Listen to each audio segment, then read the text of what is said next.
Imagine waking up in a quiet house, where the only sound is the ticking of a clock and the hum of a refrigerator. No phone rings.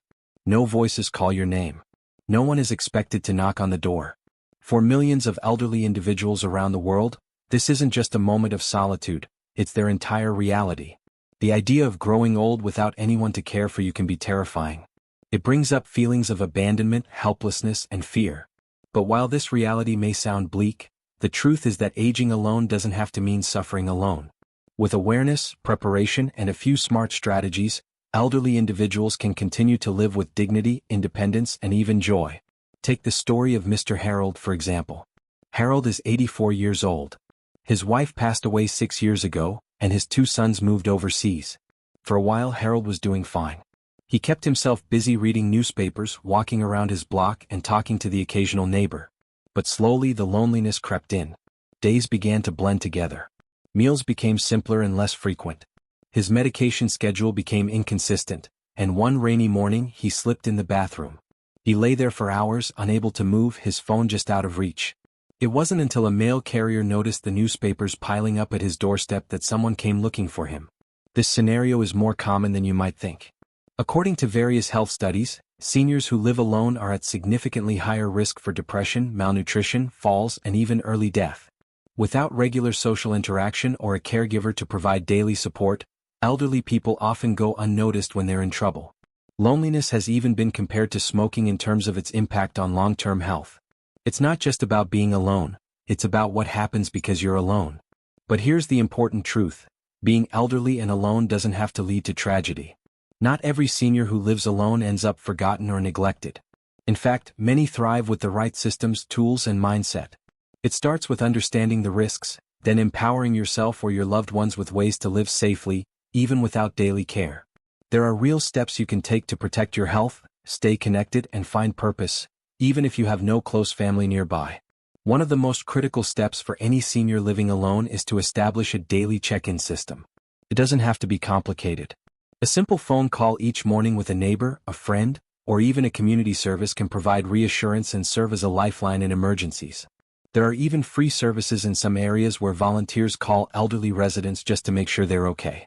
A missed call can trigger a wellness check.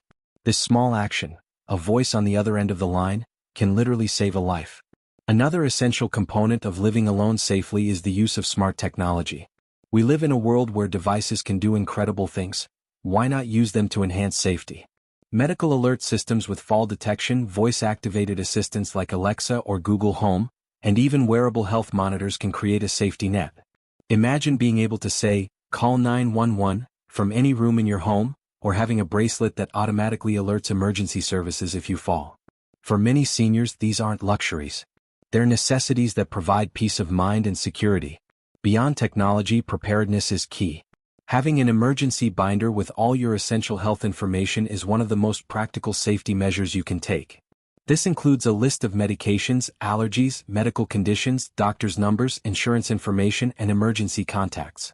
Keep it in an easily accessible location, and let a neighbor or trusted friend know where it is.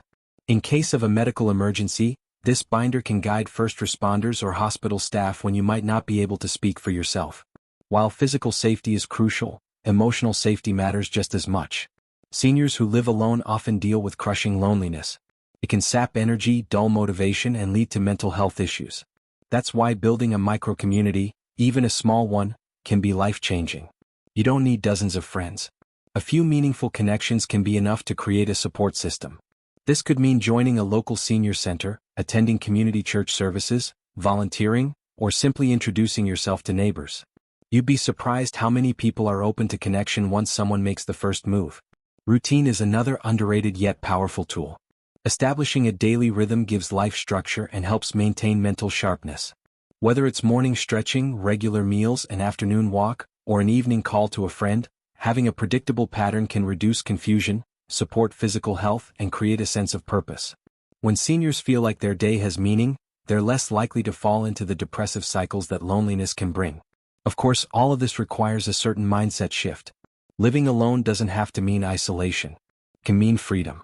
It can mean having control over your own space, your own time, and your own choices. The difference between isolation and independence often comes down to proactive planning. If you or a loved one is aging alone, the most important thing you can do right now is to ask, what do I need to stay safe, connected, and fulfilled? Let's go back to Harold. After his fall, he spent 3 weeks in the hospital recovering. But that incident changed him. When he returned home, he made several important changes. He installed grab bars in his bathroom and a fall alert system in his bedroom. He joined a local book club that meets every Tuesday and started calling his cousin across the country every morning. He even began teaching local kids how to play chess at the community center. Now Harold doesn't just survive, he thrives. He still lives alone, but he's far from being on his own. And that's the message every senior deserves to hear. Living alone doesn't mean being forgotten. It means taking ownership of your later years, using every resource available, and crafting a life that reflects your values, your needs, and your dignity. The key lies in recognizing that while no one may be assigned to care for you, you can still create a safety net through community, technology, and intentional living. This reality is especially important in today's world, where families are often scattered across countries or continents. Many adult children want to help their aging parents but are physically too far to offer daily assistance. In these cases, long-distance caregiving tools can bridge the gap. Video calls, remote medication reminders, and GPS trackers for memory-impaired seniors are just a few examples of how technology and love can span distance. But again, these tools only work when there's a plan in place. Sadly, some seniors assume that asking for help or preparing for emergencies is a sign of weakness. They pride themselves on being strong and independent, refusing help until a crisis forces their hand. But in truth, real strength lies in planning ahead. Real independence means taking steps today so that tomorrow's surprises don't break you. Whether that's hiring a part-time caregiver for an hour a day, joining a walking group to stay active, or simply telling someone, "Please check in on me," those actions create a fortress of protection around your independence.